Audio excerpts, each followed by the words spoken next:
அல்லாஹு அல்லாஹு அல்லாஹு அல்லாஹ் அல்லாஹு அல்லாஹ். இன்னைக்கு என்ன பார்க்க போறோம் அப்படின்னு பார்த்தீங்கன்னா, முஸ்லீமுக்கு நேர் எதிர்ப்பதமாக இருக்கக்கூடிய சில விஷயங்களை நம்ம பார்க்க போறோம்.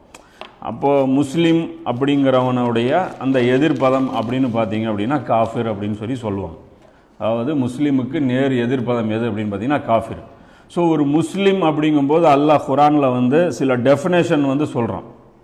என்ன சொல்கிறான் அப்படின்னு பார்த்தீங்கன்னா, இந்த ஒரு ஆயத்து பார்ப்போம். நிச்சயமாக நீங்கள் பார்க்கவில்லையா, அல்லாஹ்வுக்கே அடிபணிந்தவர்களாக